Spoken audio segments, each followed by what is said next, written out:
இந்த 13வது மகளிர் தின விழாவிற்கு வருகை புரிந்துள்ள தலைமை பொறியாளர் அனைவருக்கும், மேடையில் வீற்றிருப்பவர் பெரியவர்களுக்கும், இங்கு வருகை புரிந்திருக்கும் அனைவருக்கும் எனது இனிய மாலை வணக்கம்.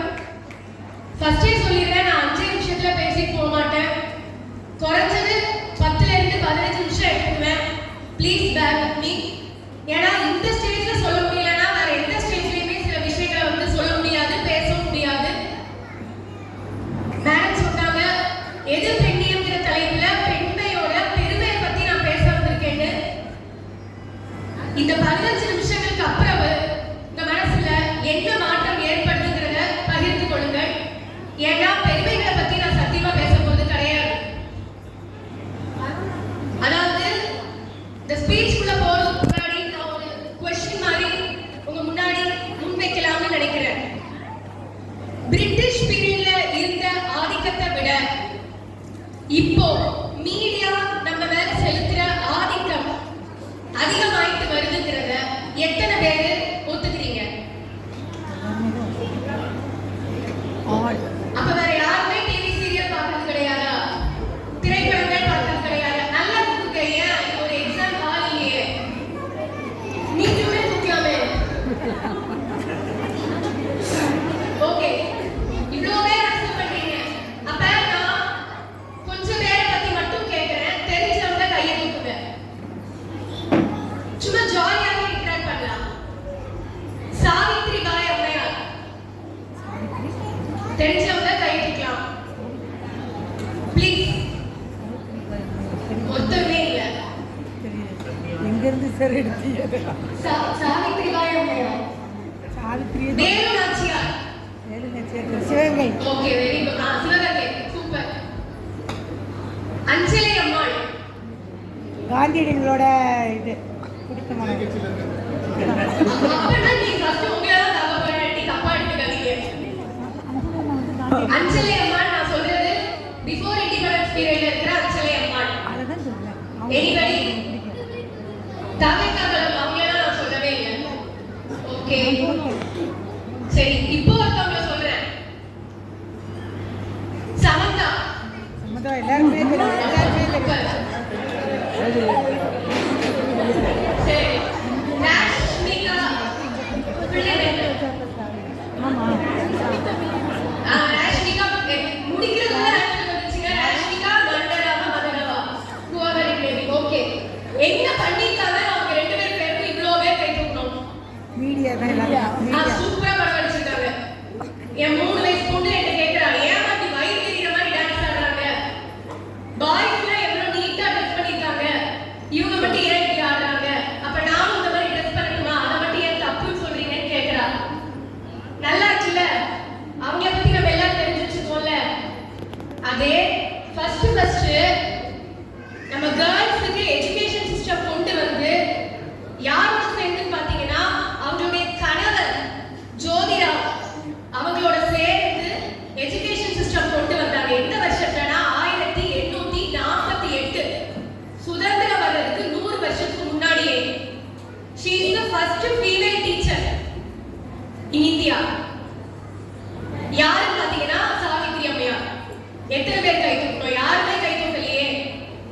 இந்த அளவுக்கு பெண் சுதந்திரத்தை பத்தி பேசுறதுக்கு நம்ம முன்னேறி இருக்கோம்னா அவங்க தான் முக்கிய காரணம். ஆனா அவங்கள நம்ம யாருக்குமே பெரும்பாலும் இப்ப தெரியல. சரியா? இதான் நான் சொல்றது. பிஃபோர் இண்டிபெண்டன்ஸ் கூட நம்மளுக்கு சுதந்திரம் இருந்தது. ஆமா, அவங்க ஹஸ்பண்டோட சேர்ந்து பண்ணாங்க. இது மட்டும் இல்ல, அஞ்சலை அம்மாள் கடலூர்ல மகாத்மா காந்தி வருகை புரிந்திருந்தாங்க. அப்போ அவங்களை மீட் பண்றதுக்கு இந்த பிரிட்டிஷ் வந்து அதிகாரம் கொடுக்கல, பார்க்க கூடாது அப்படின்னு சொல்லிட்டாங்க. அப்படி இருக்கும்போது இந்த அஞ்சலை அம்மாளை வந்து ஜான்சி ராணி ஆஃப் சவுத்னு சொல்லுவாங்க. தென்னகத்தின் ஜான்சி ராணி.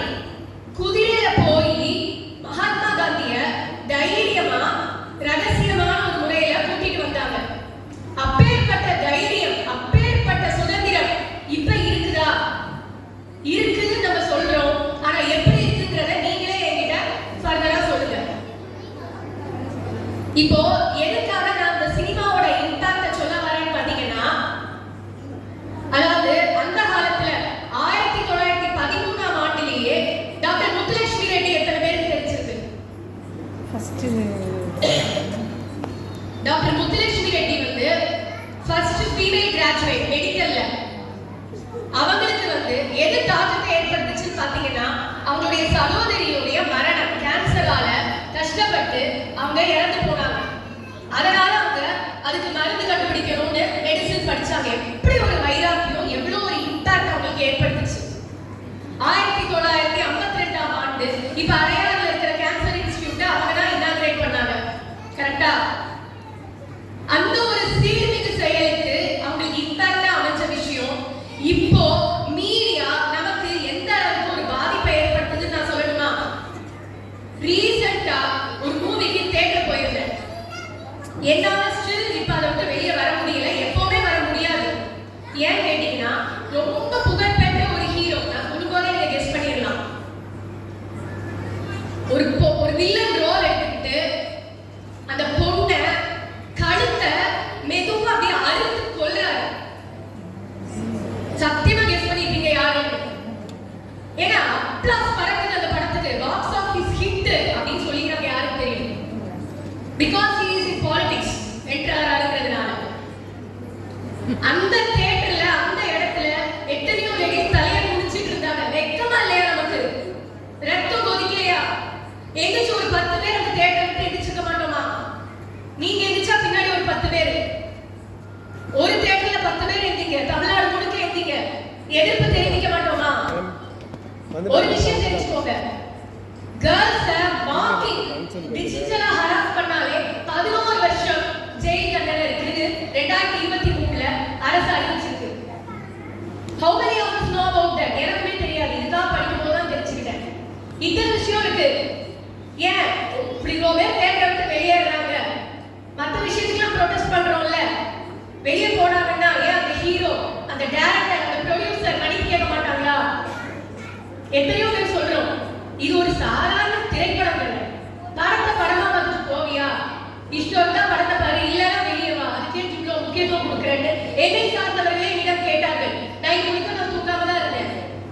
காரணம் என்ன? இதோட இம்பாக்ட் நான் சொல்லட்டுமா? ஷாக்கிங் நியூஸ் சொல்லட்டுமா? ஒரு கொல்கத்தா ரேப் கேஸ் இல்ல, எக்கச்சக்க ரேப் கேஸ் அதுக்கப்புறம் நடந்துகிட்டே இருக்கு.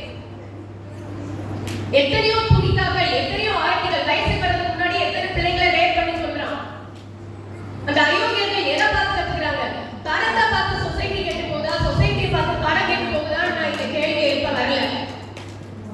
வாட் எவர் இட் இஸ், இம்பாக்ட்ங்கிறது இம்பாக்ட் தான், கான்சிக்வன்ஸ்ங்கிறது கான்சிக்வன்ஸ் தான். அடிடா அவனை வெட்டிடா அவனன்னு ஒரு பையன் பாடுறான். சின்ன பையன் பாடுறான், 3 வயசுல பாடுறான். ஐயோ சூப்பர். அவங்க அம்மா போட்டோ எடுக்கிறாங்க, வீடியோ எடுக்கிறாங்க, நெட்ல போடுறாங்க. அதுக்கு பேர் என்ன video? Answer me please. Reels, trending video, lakhs கணக்குல வருது, க்ரோர். என்ன லாபம் அதுல? 3 வயசுல அடிடா அவனை வெட்டிடா அவனை பாடுறவன் 13 வயசுல கூட இருக்கிற பொண்ணை அடிப்பான். 20 வயசுல ஏன் அவங்க அம்மாவே வெட்டி கொண்டாந்து கொண்டுருவான். விளையாட்டா சொல்லல. ஒரு 7-8 வருஷத்துக்கு முன்னாடி தர்ஷன் கேஸ் உங்களுக்கு யாருக்காவது ஞாபகம் இருக்குதா? ஞாபகம் இருக்கும்னு நினைக்கிறேன். தர்ஷன் ஏஜென்ட் கூட பண்ணாத ஒரு சிறுமிக்கு பாலியல் தொந்தரவு கொடுத்து அவனை இம்ப்ரெஷன் பண்ணாத ஜெயிலுக்குலாம் போனான். ஆனா அவன்கிட்ட இருக்கிற வசதி, ஜாமீன்ல வெளியில வந்துட்டான். வளர்த்துக்கிறது யாரு? அம்மா அப்பா தான் வளர்த்துக்கிறோம். ஜெயில இருந்து வெளியில வந்தவன் ஃபியூச்சர்ல அவங்க அம்மாவை வெட்டி போட்டுட்டான். இதுக்கெல்லாம் அஸ்திவாரம் போடுறது நம்ம தான். எதனால? இந்த before independence to this period, அந்த ஒரு 70 வருஷ காலகட்டத்துக்குள்ள என்ன ஆச்சு? ஒரு ஆண் மகன் ஒரு எதிர் வீட்டுல இருக்கிறவங்க நம்பி நம்ம பொண்ணை சைக்கிள்லயே தைரியமா அனுப்புற அந்த காலகட்டம் எங்க போச்சு? இப்ப கார்ல அனுப்புறதுக்கு கூட நம்ம பயப்படுறோமா இல்லையா? இல்லங்க, அதெல்லாம் ஒண்ணுமே இல்ல. நாம அவ்வளவு சந்தோஷமா தான் இருக்கோம். எத்தனையோ பேர் இப்ப கிளம்பிட்டாங்க. சோ கால்ட்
கரெக்டா? எந்த ஹீரோவும் டி-ஷர்ட்ல ஜிப் வச்சு போறது கிடையாது. நம்ம மட்டும் ஏன் அப்படி ஒரு கவர்ச்சி காட்டுறோம், காட்சி பொருளா இருக்கும்? ஏன் இஷ்டம்? இஷ்டம் இருந்தா பாருங்க, இல்லைன்னா போங்கன்னு சொல்றாங்க. இதுக்கு பேர் தான் பெண்ணியமா? மூவலூர் ராமாமிர்தம்னு ஒரு அம்மா இருக்காங்க. இப்ப நான் ஸ்டேஜ்ல இவங்களை பத்தி பேசுறேன். she belongs to devadasi community. 5 வயசுல வறுமையின் காரணமாக அந்த அம்மாவை வந்து இன்னொரு தேவதாசிக்கு விற்கிறதுக்கு அவங்க அம்மாவே துணிச்சலா இருந்தாங்க. ஆனா அதே அம்மா இந்த தேவதாசி அபாலிஷன் ஆக்ட் வெற்றிகரமா பாஸ் பண்ணாங்க. ஆனா இப்போ நடந்துட்டு இருக்கிற முறை எப்படி இருக்கு? Living together. இதுக்கு பேர் என்ன? ஒருத்தன் பிடிக்கலையா இன்னொருத்தன் போயிட்டே இருங்க. எழுதிருக்காங்க, சூப்பரா எழுதிருக்காங்க ஒரு புக்ல. கண்ணம்மா அப்படின்னு ஒரு வார்த்தையை போட்டு நாங்க இருக்கிறோம் உங்களுக்கு உறுதுணைக்கு. எதுக்கு உறுதுணைக்கு? பையங்க மட்டும்தான் ஒரு தலையா பொண்ணுங்களை காதலிச்சுட்டே போக முடியுமா? நீங்களும் பண்ணுங்க. ஒருத்தன் பிடிக்கலையா இன்னொருத்தன், பிடிக்கலையா இன்னொருத்தன் போங்க. உங்க சுதந்திரத்தை யார் கட்டி கேட்க போறா? நாங்க இருக்கோம்னு ஒருத்தவங்க எழுதுறாங்க. புக் ஃபேர்ல அவங்க கூட அப்படி கை போட்டு எல்லாரும் போட்டோஸ் எடுக்கிறாங்க. அப்ளாஸ் பயங்கரமா வாங்குறாங்க. ஃபாலோவர்ஸ் நிறைய இருக்காங்க. நான் இப்படி பேசுறேன், எல்லாரும் செல்ஃபா கட்டி அடிப்பாங்க. 3 பாட்டு அனுப்புனா 3 அனுப்பிட்டேன். இதுதான் ஃபேக்ட். அக்செப்ட் பண்றீங்களா? இப்ப நான் இன்னொரு விஷயத்தை சொல்றேன். எவ்வளவு பேர் சீரியல் பார்க்கிறோம். என்னென்ன சீரியல் நமக்கு லாபத்தை கொண்டு வருது? அதோட நெட் ரிசல்ட் என்ன? 0. எல்லா மாமியாரையும் வில்லியா காமிச்சிடும், எல்லா நாத்தனாரையும் வில்லியா காமிச்சிடும். கண்டிப்பா கவனிக்குது. நடைமுறையிலும் அதுதான் நடக்கிறது. காலத்தோட முன்னேற்றம், காலத்தின் பரிமாண வளர்ச்சி. நாங்க ரொம்ப நல்லா போயிட்டு இருக்கோம், கிடையவே கிடையாது. காலத்தின் சீர்கேடே நிறைய இடத்துல நடக்கதான் செய்யும். இவ்வளவு அபத்தமா பேசுறது கிடைக்காதீங்க. காரணம் சொல்லட்டுமா? ஏன் கேட்டா உங்களுக்கே புரியும். நான் பஸ்ல டிராவல் பண்ணும்போது எனக்கு பின் சீட்ல ஒரு 4 பேர் சேர்ந்து ஒரு ஃபேமிலி இருந்தாங்க, டிராவல் பண்ணாங்க. 2 லேடிஸ் எனக்கு பின்னாடி, அதுக்கு பின்னாடி அவங்க ஐடிக்கு அவங்க ஹஸ்பண்ட் நினைக்கிற 2 பேர். அந்த 2 ஹஸ்பண்டும் சூப்பரா வந்தாங்க. ஒருத்தர் தூங்கிட்டாரு, ஒருத்தர் நியூஸ் பேப்பர் பார்த்துட்டு இருந்தாங்க. இந்த லேடிஸ் நான் நினைச்சேன், இப்படி இந்த அம்மா 2 பேரும் அமைதியா இருக்காங்க. ஏன்னா வேர்ல்ட்ஸ் பெஸ்ட் 2 லைன் ஜோக் என்ன தெரியுமா? 2 women sitting simply. 2 பொண்ணுங்க அமைதியா இருக்கிறது தான். அந்த அளவுக்கு தான் நம்மளுடைய தராதரத்தை வச்சிருக்கோமா? ஒரு கோயில கூடனா என்ன பண்ணிட்டு இருக்கோம்? எப்படா திரை போடுவாங்க, 5 நிமிஷம் அமைதியா இருக்கும். ஓ வீட்டுல உன் பையன் என்ன மார்க்? 90 மார்க் எடுத்துட்டானா? இவன் 89 தான் எடுத்திருக்கான். டேய் அடுத்த வருஷம் நீ 91 மார்க் எடுத்துட்டாங்க. ஏன் உங்க பொண்ணுக்கு இன்னும் அலைன்ஸ் பார்க்கலையா? ஏன் உங்க பொண்ணு இன்னும் பிரெக்னென்ட் ஆலையா? ஐயோ பொம்பளை பிறந்துச்சா? ஏன் எப்படி கேட்டுட்டே போறது? மேக்ஸிமம் லேடிஸ் தான் கேட்கணும். இதை நான் தப்பா சொல்லல, அவங்க 2 பேரும் பேசிக்கிறாங்க சரியா? ஏதோ ஒரு ஃபங்க்ஷன் போறாங்கன்னு அவங்களுடைய காஸ்டியூம் பார்த்து என்னால புரிஞ்சுக்க முடிஞ்சது. அப்படி இருந்தாலும் நம்ம மாதிரி தப்பான முடிவு எடுத்துட்டாங்களோ? சே, நம்ம ராஜாவோட அழகு என்ன, அந்தஸ்து என்ன? பொண்ணு ஏதோ பென்சில் மாதிரிலாம் இருக்கா? பேசிக்கிறாங்க. இந்த அம்மா அமைதியா பரவாயில்ல, சரி ஒருத்தவங்களாவது அமைதியா இருக்காங்க. இருந்தாலும் ஒரு இன்ட்ரெஸ்டிங் கான்வர்சேஷன் என்ன நான் போதும் பார்ப்பேன் அப்படின்னு நம்ம காது அப்படியே கேட்டேன். அவங்க பேசுறாங்க. என்ன சொல்றாங்க தெரியுமா? நீ இதுக்கே எப்படி சொல்றியேக்கா? ஒரு வருஷத்துக்கு முன்னாடி திருச்சியில போய் ஒரு பொண்ணை பார்த்தாங்க. ஐயோ அவன் பானை மாதிரிலாம் தான் இருந்தா, அதுக்கு பென்சில் தான் இருந்தா கூட பரவாயில்லன்னு நினைக்கிறேன். அதெல்லாம் பிரெக்னென்ட் ஆகி பிள்ளைலாம் பிறந்துச்சுன்னா வெயிட் போட்டுருவா. இப்ப ரொம்ப அவசியமா? நீங்களா பார்க்க போறீங்க அந்த பொண்ணையோ அந்த பையனையோ? இவங்கதான் அந்த 4 பேர் நல்லா இருக்கிறத நாசமா போவாங்க தெரியுமா? அதுல 4 பேரை 2 பேரை பார்த்துட்டேன் சரிங்களா? அப்படியே பேசுறாங்க. இவங்க கான்வர்சேஷன், அக்கா நீ பாத்தியே, நீ ஏதோ பேச்சு கொடுத்தியே, அவளுக்கு பேசினாளா? இல்ல இல்ல, நான் என்னத்த சொல்லிட்டேன் அப்படி கலகலன்னு சிரிச்சா தெரியல. பொம்பளை பிள்ளையா அடக்க கொடுக்கமா அமைதியா சிரிக்க வேண்டாமா? நான் நினைச்சிட்டேன் பொம்பளை பிள்ளையா அமைதியா உள்ள நீங்க பஸ்ல வரீங்களா? உன் குடும்ப கதையும் பேசு, பக்கத்துல யாராவது இருந்தா அடுத்த குடும்ப கதையும் பேசுன்னு நினைச்சேன். சரி நமக்கு இதுக்கு வாய் பேசாம இருக்கும் அப்படியே அமைதியா இருந்தேன். சரி என்னதான் பேசுறாங்கன்னு பாப்போம். அக்கா அந்த திருச்சி பிள்ளை இருக்கே அப்படின்னு இவங்க ஆரம்பிச்சாங்க. பின்னாடி இருந்து அவங்க ஹஸ்பண்ட் ஸ்டாப் வந்துட்டு இறங்கு, அந்த திருச்சி பிள்ளைக்கு நேரம் குழந்தையே பிறந்திருக்கு. சத்தியமா சொல்றேன், இதுதாங்க ஃபேக்ட். ஏன் நம்ம இப்படி இருக்கோம், எதை நோக்கி போறோம், எதுவுமே நமக்கு தெரியல. அந்த காலத்துல இருந்தாங்க, பயங்கர ஒரு ஸ்பிரிச்சோட இருந்தாங்க. சுதந்திரம் இருந்தது, ஆமா இருந்துச்சு. ஹஸ்பண்டோட சேர்ந்துதான் அவங்க எஜுகேஷன் சிஸ்டம் கொண்டு வந்தாங்க. 9 வயசுல சைல்ட் மேரேஜ் நடந்தது. உடனே லேடிஸ் வந்து அடிமைப்படுத்திட்டாங்க. நெவர். 100க்கு பாதிக்கு மேல நான் சொல்றேன், ஹஸ்பண்டே உறுதுணையா இருக்கவங்க இருக்கத்தான் செய்யறாங்க. இப்ப நீங்களா கமிட்மெண்ட் குள்ள சிக்க விரும்ப மாட்டேங்கிறீங்கன்னு நான் சொல்றேன். எப்படி தெரியும் ஒருத்தரோட கேரக்டர்? ஏன் லிவிங் டுகெதர்ல அடிக்கிட்டு போய்கிட்டே இருக்க. பேட் கேர்ள் ஒரு படம் வந்திருக்கு, அந்த ட்ரெய்லர் பாத்தீங்களா? பேட் கேர்ள் ஃபியூச்சர்ல கேளுங்க, நீ குட் கேர்ளா பேட் கேர்ளா உங்க பொண்ணுட்ட கேளுங்க. இந்த மாதிரி படத்தை பார்த்தா நான் பேட் கேர்ள்னு பெருமையா சொல்லுவேன். கண்டிப்பா சொல்லுவாங்க. ஏன்னா அந்த பேட் கேர்ள் எடுத்த உடனே அவங்க என்ன டைலாக் சொல்றாங்க தெரியுமா? அம்மா எனக்கு கிஸ் பண்ணணும்னு தோணுச்சுமா, நான் பண்ண என்ன தப்புங்கிறா. கொஞ்ச நேரத்துல என்ன தெரியுமா சொல்றா? இவரை பிடிக்கல, நான் இன்னொரு தட்ட கூட போறேன். நீ திருப்பி திருப்பி சொல்றா, நான் வீட்டு பக்கம் வரமாட்டேங்கிறா. வராட்டிப்போ எங்கேயாவது வந்து சாப்பிட்டுருவேன் நானா இருந்தா. சரியா? இப்படி பேசுறா. அடுத்து கடைசி முடிவு என்ன தெரியுமா வைக்கிறாங்க? அதான் மிஸ்டேக் டெய்லர்ல. ஏதோ பயங்கர ஒரு ஹைப் கிரியேட் பண்றாங்களா. ஏமா இதெல்லாம் நம்மளுடைய கலாச்சாரத்துக்கு ஒத்து வருமான அவங்க அம்மா பாம்போல கிச்சன்ல இருந்து கேக்குறாங்க. அப்ப அவங்க அப்பா கேட்டு, ஏய் சட்னி இன்னும் ரெடி ஆகல அப்படின்னு கூப்பிடுறாங்க. ஒன்ன மாதிரி இருக்கிறது நான் எவ்வளவு பரவாயில்லன்னு போறேன். என்னங்க தப்பு? 10 வருஷம் ஆனாலும் பிரச்சனைகள் வரத்தான் செய்யும், 50 வருஷம் ஆனாலும் பிரச்சனைகள் வரத்தான் செய்யும். அந்த கமிட்மெண்ட்டுக்குள்ள நான் போகவே மாட்டேன். ஐஃபில் டவரை பார்க்க போகணும் என் பொண்டாட்டி ஆசைப்பட்டா, அதுக்காக நான் குழந்தை பெற்றுக்க மாட்டேன். என்னைக்கு நான் வைக்கிறேன், நான் என் பொண்டாட்டி கூட கூட்டு போய் ஐஃபில் டவர் பார்க்கணும், அப்பதான் என் குழந்தை. அதுக்குள்ள கன்சீவ் ஆயிட்டா எத்தனை தடவைனாலும் நான் அபார்ஷன் பண்ணிக்கிறேன். பெருமையா பேசுறாங்க. அந்த பொண்ணும் அந்த ஹஸ்பண்டும் நீயா நானா இருக்குது. கோபிநாத் அப்படியே சராமரியா கோத்துல வராங்க.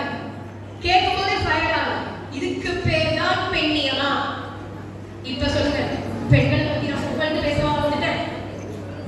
ஐயோ, ரொம்ப மனசு வச்சு போயிட்டீங்களா எல்லாரும்? ஆறுதலா சொல்றதுக்கு ஒரு வார்த்தை கூட இல்லையா? இருக்குது. தயவு செஞ்சு கொஞ்சம் மத்தவங்களை என்கரேஜ் பண்ண பாருங்க. எல்லாமே எங்க ஃபோக்கஸ் பண்றோம்? ஒரு பொண்ணு சின்ன பிள்ளையா இருக்கிறா, பிளாக் பெல்ட் வாங்குறா கராத்தேல, நம்ம அப்ரிஷியேட் பண்றோம், ரிலேட்டிவ்ஸ்ட காட்டுறோம். என் பொண்ணு கராத்தே பிளாக் பெல்ட் வாங்குறாங்க. அவளுக்கு என்ன தெரியும்? அடுத்த ஒரு 10 வருஷம் கழிச்சு வாங்குறா, ஓகேமா அது அப்படியே பெட்டிக்குள்ள தூங்கும், யார்ட்டையும் சொல்ல மாட்டோம், ஏஜென்ட் பண்ணிருப்பா மேபி அந்த ஸ்டேஜ்ல. அடுத்து அவளுக்கு கல்யாணம் பருவம் வரும். கராத்தே டோர்னமெண்ட்டுக்கு போறாமான்னு கேட்பா. வேண்டாமா, போகிற இடத்துல மாப்பிள்ளை வீட்டுக்காரங்க என்ன சொல்றாங்கன்னு தெரியாதுமா. உனக்கு சமையல் தான் முக்கியம், கோலம் போடுறது மட்டும்தான் முக்கியம், அது மட்டும்தான் உனக்கு சோறு போட போகுது. இல்லைன்னா அந்த மாப்பிள்ளை வீட்டுல இருந்து அடிச்சு பிறகு அனுப்பிடுவாங்க அப்படின்னு ஒரு அட்வைஸ் கொடுப்பாங்க. ஃபேக்ட். நான் சொல்றேன், அதை அக்செப்ட் பண்ணிக்கோங்க. எல்லாருக்கும் தெரிஞ்சுதான் ஆகும், இன்க்ளூடிங் ஜென்ஸ். தெரிஞ்சுக்கிறத தப்பு இல்லை. சார் சொன்ன மாதிரி கூட்டும் சேர்ந்து செய்யறாங்க. ஏன்னா கால முன்னேற்றம் அப்படி இருக்கு. எல்லாரும் வேலைக்கு போறாங்க, எல்லாரும் ஒருத்தருக்கு ஹெல்ப் பண்றாங்க இருக்கு. ஆனா அது மட்டுமே இருந்தாதான் பெண்ணியம்னு சொல்றது என்னன்னு எனக்கு தெரியல. அதே மாதிரி அதே மனநிலையில அந்த பொண்ணு வந்து மாப்பிள்ளை வீட்டுக்கு போறா. மேபி அவ ஸ்கூல் முடிச்சு காலேஜ் போயிருப்பா, காலேஜ் முடிச்சு வெளியூருக்கு எங்கேயாவது வேலைக்கு போயிருப்பா, ஹாஸ்டல்ல தங்கியிருப்பா. பெரிய அளவுக்கு அவளுக்கு வேற எதுவும் எக்ஸ்பீரியன்ஸ் இல்லாம இருந்திருக்கலாம். மாமியார் சும்மா இருக்காங்களோ இல்லையோ, மாமியார் கூட இருக்கிறவங்க ஏற்றி விடுவாங்க. என்ன உன் மருமக டீ போட்டிருக்கா, ஏதோ சீனி தண்ணி கலந்து வச்ச மாதிரி இருக்கும்பாங்க. அங்க ஆரம்பிக்கும், என்னம்மா உன் பிள்ளைய வளர்த்துருக்காங்க. போன் ஓட்டுருவாங்க, என்ன வளர்த்தீங்க உங்க பிள்ளைய? கராத்தேல பிளாக் பெல்ட்டா ப்ளூ பெல்ட்டா? அதுவா சோறு போட போது? புக்கு படிக்கிறாளா? புக்கு படிச்சா அவ என்ன பண்ண போறா? இப்படி ஆரம்பிச்சா அந்த பொண்ணுக்கு யார் முதல் எதிரி? நீங்களே சொல்லுங்க. சொல்லுங்க, அந்த பொண்ணுக்கு யார் முதல் எதிரி? கண்டிப்பா போகலாம், 100% போகலாம். தட்டி கொடுங்க. பக்கத்துல ஒரு பொண்ணுக்கு குக்கிங் நல்லா வருதா, என்கரேஜ் பண்ணுங்க. எதெல்லாமோ நம்ம ரீல்ஸ் போடுறோம், எதெல்லாமோ நம்ம என்ன பண்றோம், ட்ரெண்டிங்ல போடுறோம். இந்த மாதிரி இருக்கிறவங்க அவங்களுக்குரிய இடம் என்ன, பிளாட்ஃபார்ம் என்ன கொண்டு போங்க. எதுக்கு போராட்டம் பண்ணணும்னு நமக்கு ஒரு விவசாயம் எல்லாம் போயிடுச்சு. கொல்கத்தா கேஸ்க்கு போராட்டம் பண்ணோம், கண்டிப்பா பண்ணாங்க. 4 நாள் பண்ணாங்க, 5 நாள் பண்ணாங்க. அப்புறம் ஏன் அவனுக்கு இப்ப ஜெயில் தண்டனை கிடைச்சிருச்சு, முடிஞ்சிருச்சு. அந்த பொண்ணோட அம்மா அப்பா எவ்வளவு வலி வேதனையா அனுபவிச்சிருப்பாங்க. புனிதா என்ன பாவம் பண்ணா? அன்லஸ் ஆர் அதர்வைஸ் நம்மளுடைய குடும்பத்துல நம்ம பொண்ணுக்கு இதே மாதிரி ஒரு நிலைமை வராத வரைக்கும் ஒருத்தருமே எதுக்குமே வாயை திறக்க மாட்டோம். ஒரு படத்தை பார்த்து ஜாலியா வந்துருவோம். சொல்றா, ஒரு இதுல நான் கேட்டேன், மாமியாரா இருக்கு வேற யாரும் இருக்கும். என் பையன் அந்த சிரிக்கில வந்து சிரிக்கி கூட படத்துக்கு போனான். எப்படி போறான் நானும் பாக்குறேன். ஒண்ணு இன்னொருத்தி வார அதே சின்ன மாமியாரா இருக்கும். அக்கா நானும் அதை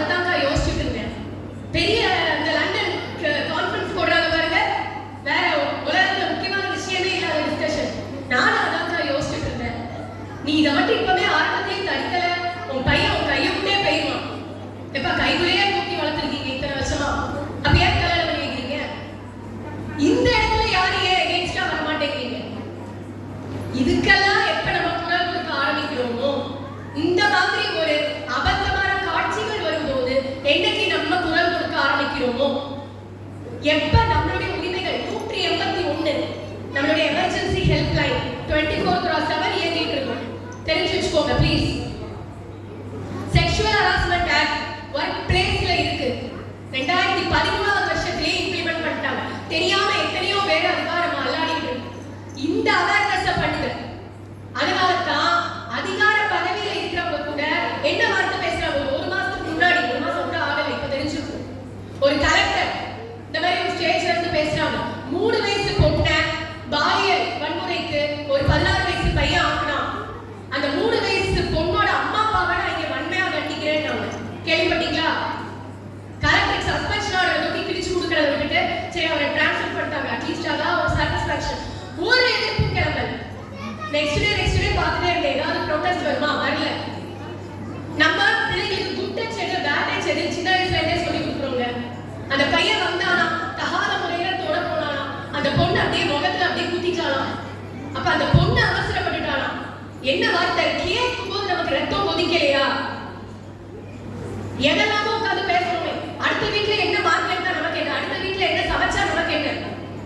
நம்ம ஃபேமிலி நல்லா இருக்கா, நம்ம சொசைட்டி நல்லா இருக்கா, ஒரு ஆள் சவுண்ட் கொடுங்க போதும்.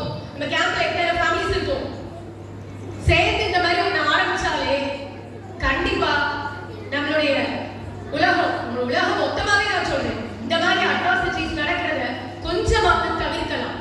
தயவு செய்து இதுக்கெல்லாம் வாய்ஸ் அவுட் பண்ணுங்க. அடுத்த மகளிர் தினத்துல வந்து நான் இந்த இதுல எங்க அப்பா ரிட்டையர் ஆயிடுறாங்க, அதனால தான் இந்த தடவை எனக்கு ஒரு சான்ஸ் கேட்டிருந்தேன். அடுத்த மகளிர் தினத்துக்கு இங்க நான் வருவேன். என்னென்ன சேஞ்சஸ் இருக்கு, எப்படி எப்படி நடந்துட்டு இருக்குங்கிறது எல்லாமே பார்க்கறதுக்காக நிச்சயமா வருவேன். இந்த வாய்ப்பை